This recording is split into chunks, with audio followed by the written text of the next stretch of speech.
Have you ever wondered, how could I just clone myself or duplicate my time or anything to just have a little bit more time and a little bit more freedom inside of your day? If that's ever been a question that you've asked yourself, you're not going to want to miss today's topic.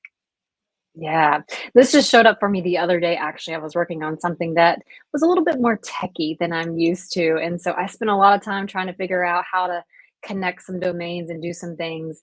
And I was like, okay, I'm spending way too much time on this. Like, I need some support. I'm going to phone a friend, AKA Fiverr, which is a platform you can use to connect with people. And, I found the right person. They got the job done in 5 minutes, and it literally cost like $30. Maybe it was 10 minutes. But that's what we're going to talk about today is like, how can we make sure that we're spending our time in the most efficient places that are not only setting us up for success, but our companies up for success as well? Yes, I love that you mentioned that story, Jen.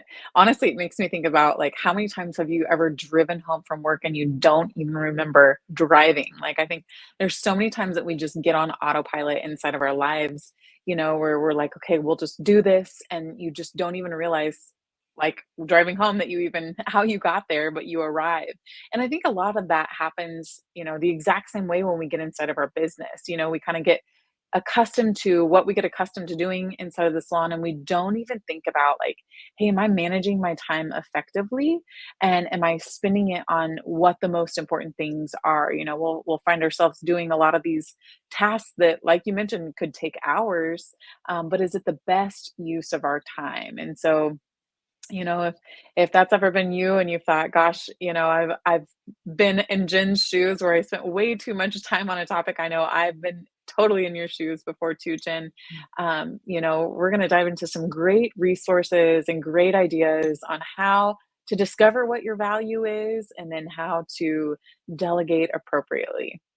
Yeah. And some of you may even be able to relate to this. You wear the badge of honor. I can do it all by myself.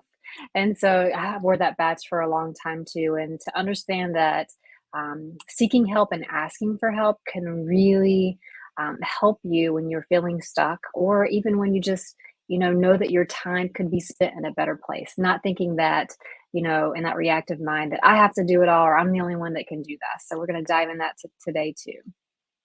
Yes. And so first, before we dive into that, let's talk about like how could you figure out what your hourly wage is, because I think a lot of times what we don't realize is like, hey, one of the quickest ways to get to grow a company that you can, employ amazing people and provide great careers for is to just honestly get really crystal clear on what your take home pay is and what your hourly wage is. I think sometimes as salon owners, we work a lot of hours, especially in the beginning. I know this was my story once upon a time, like, hey, let's work a million hours a week, and you figure it out and you're like, wow, I'm making less than minimum wage. This is great. What did I sign up for?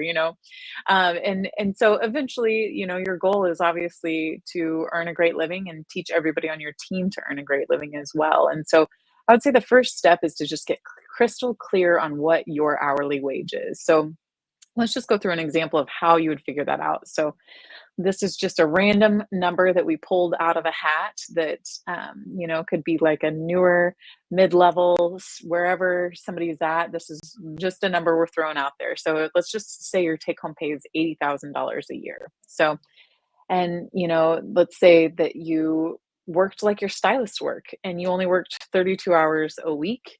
So if you take that 80,000 times that 32 hours a week, and then you divide it by 52 weeks in a year, that equals 1,664 hours. Stick with me if you're not a math person.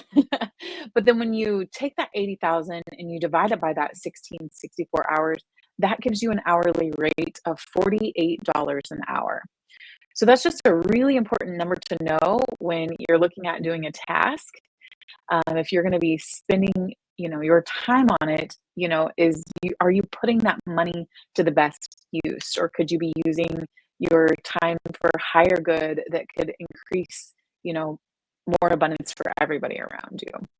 Yeah, because I think when you understand your hourly wage as a business owner, it helps you to make decisions based upon what tasks you can prioritize. And so, like, if you think about it, like Lindsay used the example, we got $48 an hour. And so, let's say, you were going to create some emails, but you know that somebody could do it for you for $25 an hour. And so, why spend your time creating emails or crafting emails? This is just an example, by the way, when your hourly rate is equal to $48 an hour, where you could really be spending that time being more of that visionary or doing things that move the company forward. And so, without you knowing your true hourly wage, it's hard for you to create that game plan of what exactly you should be implementing or carrying forth yourself. Yeah, that's so good, Jen, because really there's, basically two different types of tasks. Something that really has that high value to it and something that's, a lower value. It's still super important. It doesn't mean it's not an important task to be done. It just means, you're able to find another person to do it. So let's just say some examples of some lower value tasks would be, you know, cleaning. It's important.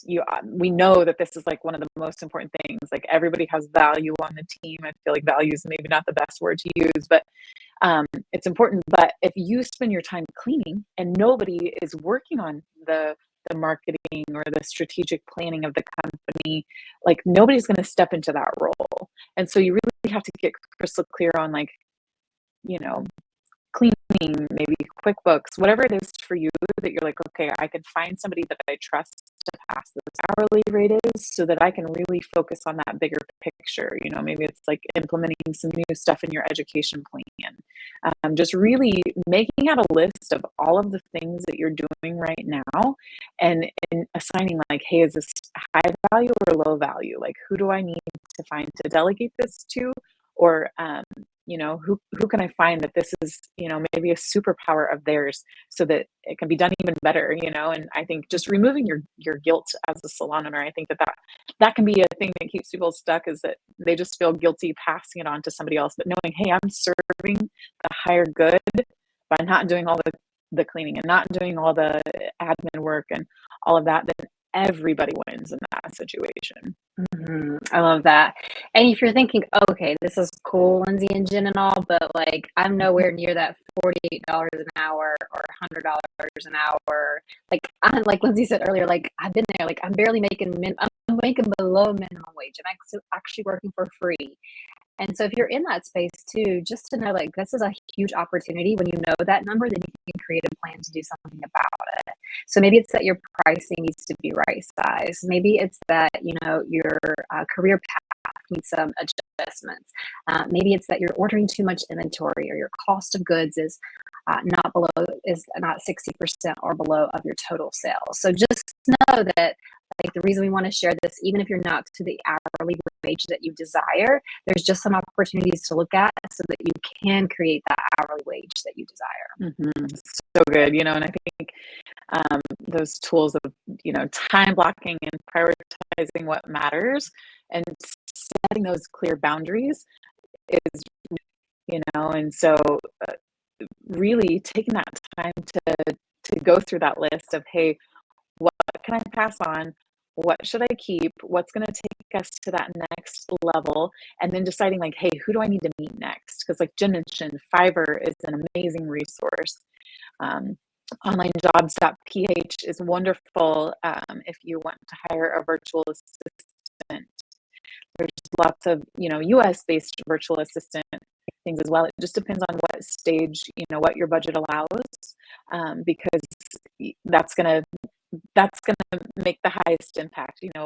We're when depending upon the stage of business you're in, your profitability is at different levels. And so knowing, hey, what's the right amount to bring somebody on for, what all can I delegate, and what's going to serve everybody to their highest good.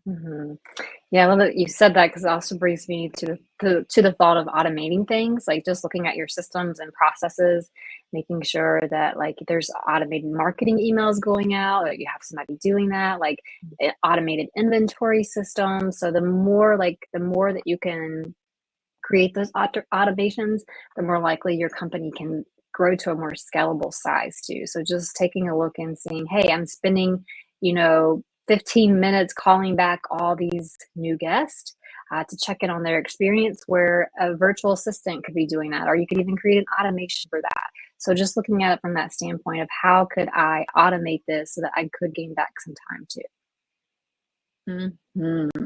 And if you've bought back your time in some way, we'd love for you to share it with us. You can send us a DM on Instagram, any social media outlet, really, or email us at hello@salonbusinessschool.com. We would just love to hear how you have, really just taken back your time.